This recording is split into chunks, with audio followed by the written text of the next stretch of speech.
Hi friends, today we are going to discuss about the Kawasaki disease. In the last videos we discussed about the large vessel vasculitis. Today we are going to discuss about the medium sized vessel vasculitis, that is the Kawasaki disease. Before going into the details of Kawasaki disease, we can read a clinical question. A 2-year-old boy developed a high-grade fever of 2 days duration. On examination, it is a miserable child with mild conjunctivitis, rash and cervical lymphadenopathy. A viral infection was diagnosed and his mother was reassured. When he presented to hospital 3 days later, he was noted to have cracked red lips. He was admitted and a full septic screen including a lumbar puncture was performed and antibiotics started. The following day, he was still febrile and irritable. His C-reactive protein, that is CRP, has risen to 135 and ESR, erythrocyte sedimentation rate, to 125. Here the patient is a 2-year-old child with a fever, conjunctivitis, rash and cervical lymphadenopathy. After 3 days, he also developed the cracked red lips. The patient is still febrile and irritable and C-reactive protein and ESR has risen. Now we can study about the Kawasaki disease and then we can come back to this question. Kawasaki disease, it is also known as mucocutaneous lymph node syndrome. That is Kawasaki, it is a pediatric vasculitis. That is Kawasaki mainly affected kids of less than 4 years of age. And it is an inflammatory disease of the blood vessel, that is it mainly affect the medium sized vessels and affect the mucous membrane and the skin. And now about the criteria for the diagnosis of the Kawasaki disease. For the diagnosis of the Kawasaki disease, there must be fever for at least 5 days and any of the following features, that is conjunctivitis, rash, edema, adenopathy or the mucosal lesions. Any 4 of the following these lesions must be present along with the fever for 5 days for diagnosis of the Kawasaki disease. We can remember this as warm cream. Warm means hot. That is fever, temperature for about 5 days. That is fever is a main criteria for the diagnosis of the Kawasaki disease. And cream, that is C for conjunctivitis, R for rash, E for edema, A for adenopathy and M for the mucosal lesions. And about the conjunctivitis. Conjunctivitis is a bilateral. There will be bilateral and non-suppurative type of conjunctivitis. Here is a picture of conjunctivitis. And about the rash. Rash is a polymorphous rash which may desquamate and mainly present on the extensor surface. Here is a rash mainly presenting on the extensor surface. And about the edema. Mainly this edema occurs in the hand and feet. And this edema has 3 stages, that is the acute, subacute and convalescent stage. In acute stage, there will be peripheral edema, that is hands and feet that become edematous, and there will be erythema of the hand and foot, that is the hand and foot become red in color. And next is the subacute stage, and in the convalescent stage, there will be desquamation which begins perioingually. That means from the tip of the finger, this desquamation starts. This is the edema. Also there is erythema and edema of the hands. This is a picture showing erythema and edema of the hand and feet. This is the periungual desquamation. Here it is a acute or subacute stage, that is the erythema and edema is seen. Here this stage develops into convalescent stage, that is periungual desquamation starts. This is also picture showing periungual desquamation. This is a perianal desquamation which some infants may be presenting with. And the next criteria is adenopathy, that is mainly the cervical group of lymph nodes are affected and there must be at least one node greater than 1.5 centimeter must be present for the diagnosis, for the criteria. Here we can see the cervical lymphadenopathy. This is also a picture showing cervical lymphadenopathy. This is a picture showing axillary lymphadenopathy. And about the mucosal lesions. In Kawasaki disease, mainly the mucosal lesions involve oropharyngeal mucosa. So the oropharyngeal changes include erythema, that is red in color, that dryness, swelling and peeling of the lips which may develop as a lipstick sign. Here we can see the lips are red and this is due to the dryness and peeling of the lips, and this typical appearance is known as lipstick sign, and lips may also bleed. Due to this bleed, this lips appears as a red color.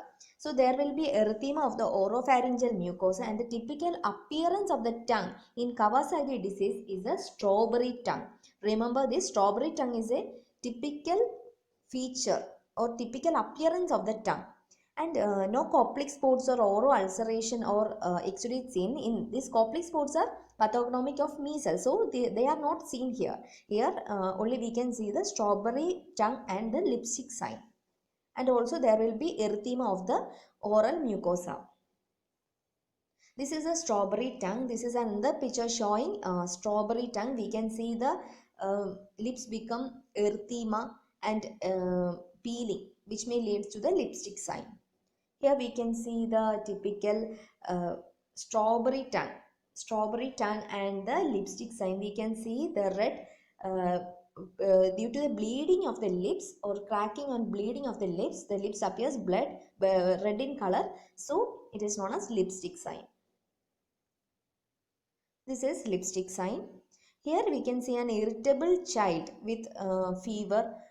We can see the criteria, that is we can see the bilateral non-exudative conjunctivitis, lipstick sign, and the patient may also have rash or lymphadenopathy.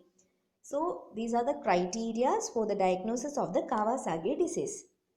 And it may present in a two phases. In phase 1, which lasts for about 2 weeks, that is, first there will be fever for at least 4 days, that is 5 days, that is about 104 temperature, and then there will be conjunctivitis, that is red eyes, sore throat or swollen lymph node, that is a lymphadenopathy may be present.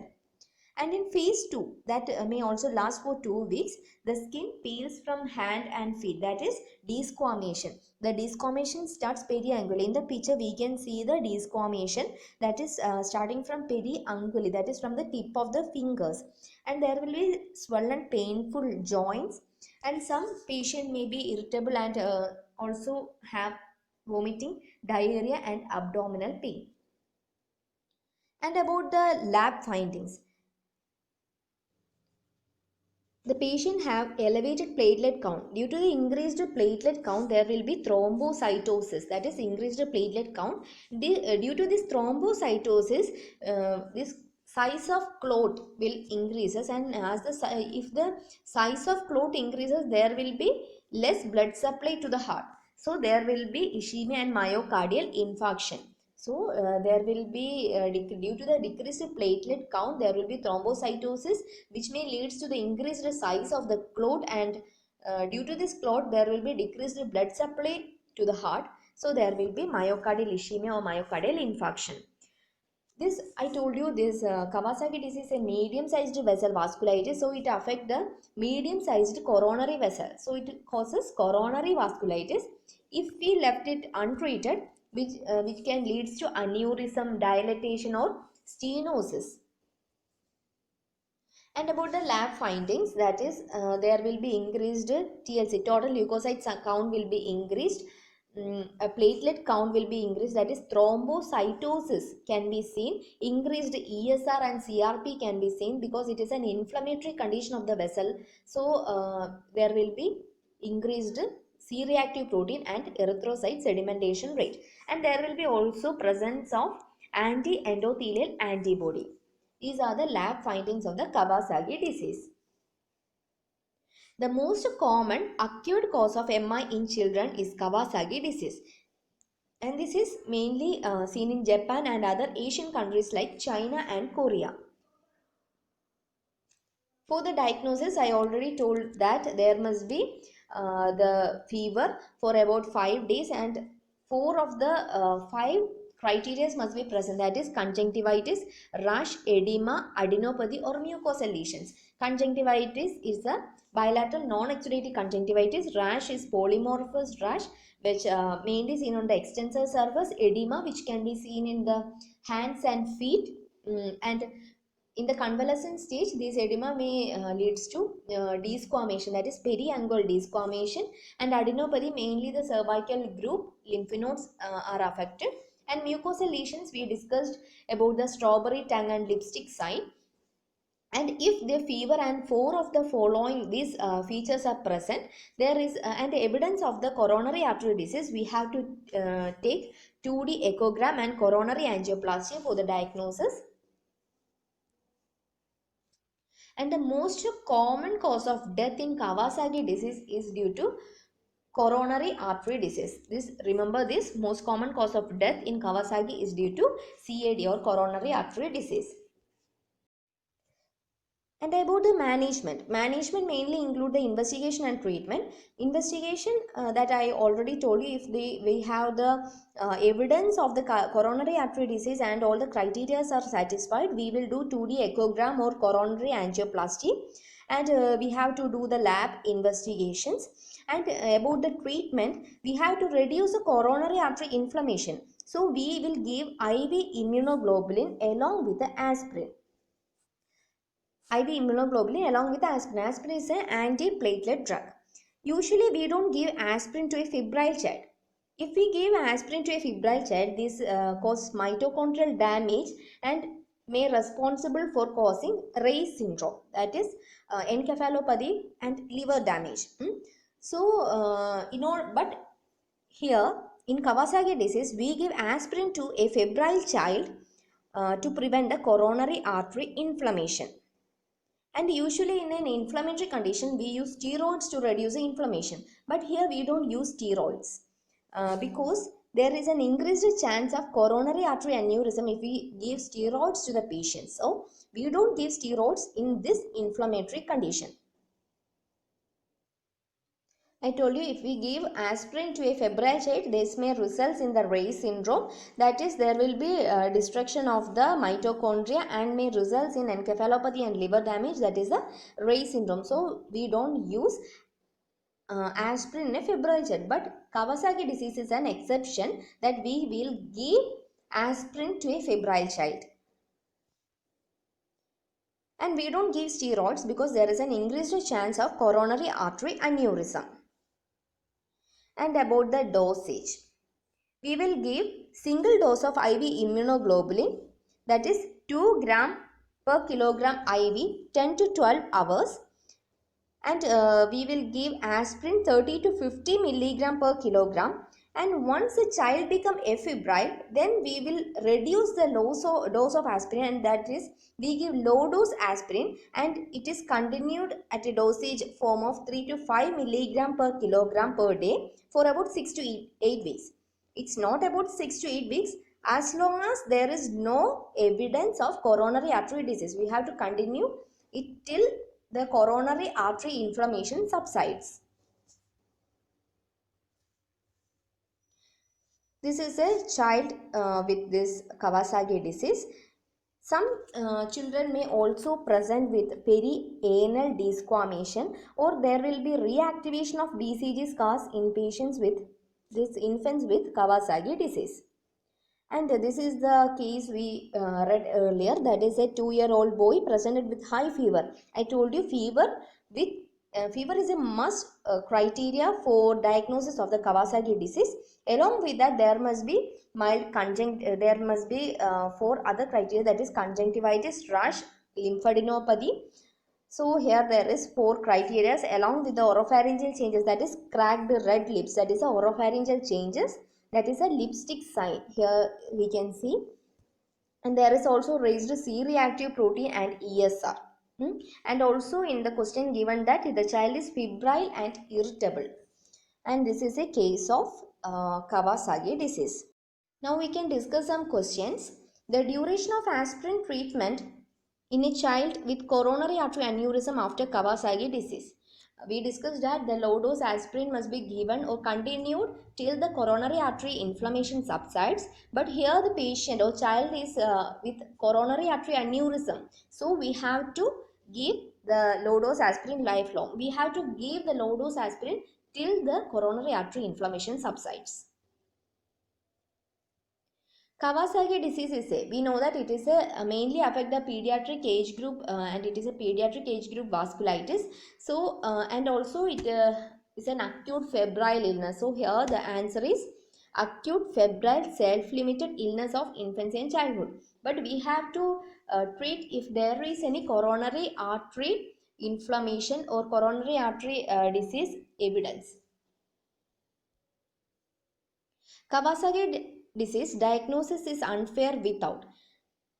The most common criteria that must be present is fever. That is, there must be fever for greater than 5 days along with conjunctivitis, rash, edema, lymphadenopathy and mucosal lesions. Mucosal lesions mainly include oropharyngeal lesions, that is strawberry tongue and lipstick sign.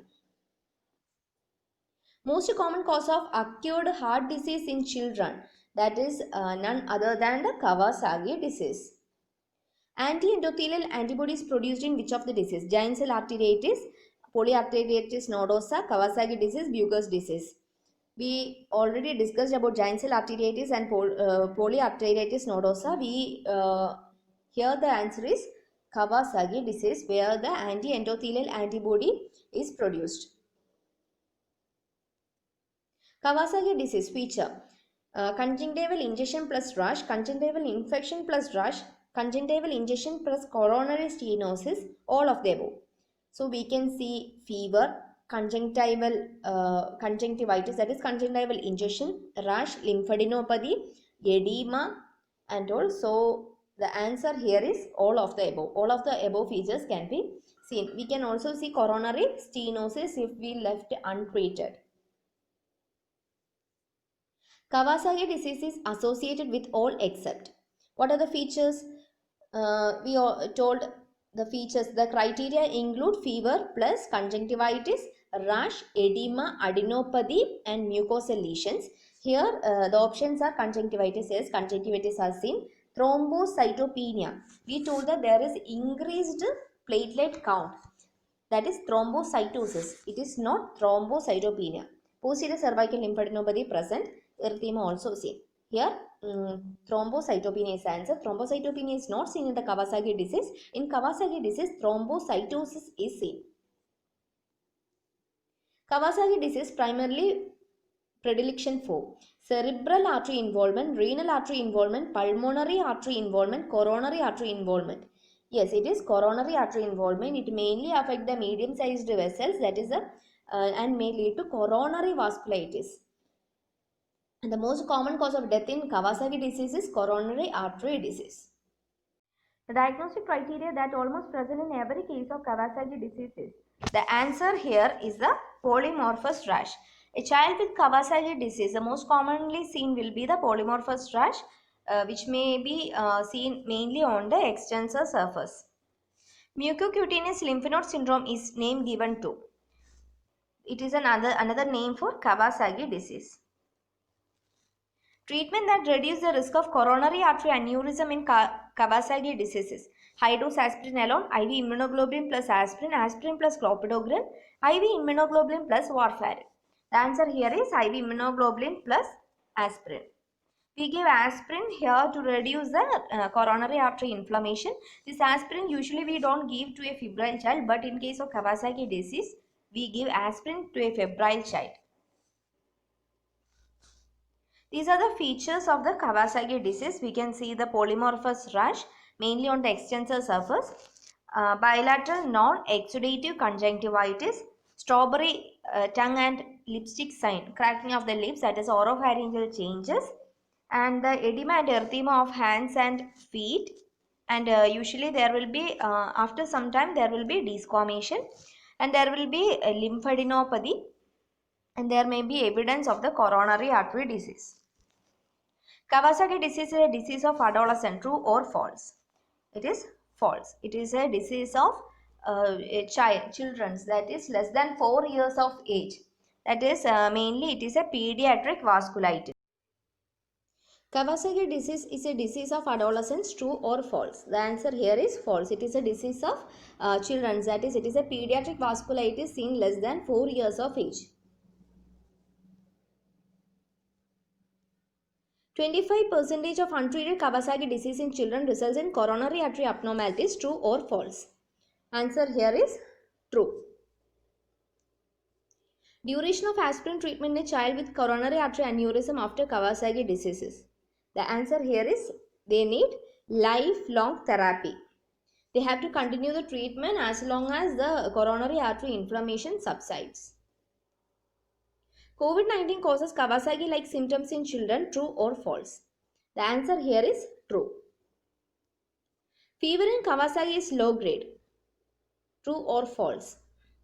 Yes, it is a high grade fever. And maybe for diagnosis of the Kawasaki disease, this must be present for greater than 5 days. Periungual desquamation during first week of fever is very characteristic of Kawasaki disease. False. This desquamation is usually seen in convalescent stage, that is during the second week of fever. Note a criteria of the Kawasaki disease: bilateral exudative conjunctivitis, strawberry tongue, unilateral cervical lymphadenopathy greater than 1.5 cm, erythema and edema of legs. Erythema and edema there must be present. Unilateral cervical lymphadenopathy, true. Strawberry tongue can be seen, but here we can see bilateral non-exudative conjunctivitis. So this is the answer. Bilateral non-exudative conjunctivitis, this is the answer. Fever for more than 5 days, polymorphous rash over the acral parts, strawberry tongue, conjunctivitis, lymphadenopathy are seen in a child. What could be the most probable diagnosis? Here the diagnosis will be the Kawasaki disease. A 3-year-old child was brought to the hospital with complaints of fever, desquamative skin rash, swelling of her hands and feet since 5 days. There is also erythema of palms and soles and oral erythema. What is the diagnosis? So here the fever present, rash, edema present, erythema present, lymphadenopathy present. So this is a case of Kawasaki disease. True regarding natural history of Kawasaki diseases. Mortality seen mainly in acute phase of disease. Desquamation occur in the chronic phase. Coronary artery aneurysm develop in subacute phase. No risk of long-term cardiac complications. We know that this is false. Coronary artery aneurysm not in subacute phase. If they are left untreated, that may develop into coronary artery aneurysms. And desquamation in chronic phase, this is a correct answer. Desquamation occur in the second week, that is in phase 2. Aspirin is avoided in children due to risk of Reye syndrome. However, it is allowed in children for treatment of which disease? Answer here is Kawasaki disease. Lab findings seen in Kawasaki disease are all except anemia, thrombocytopenia, hypoalbuminemia, elevated ESR and CRP. This is true, but here we see not thrombocytopenia, we see thrombocytosis, that is increased platelet count. So the answer here is thrombocytopenia.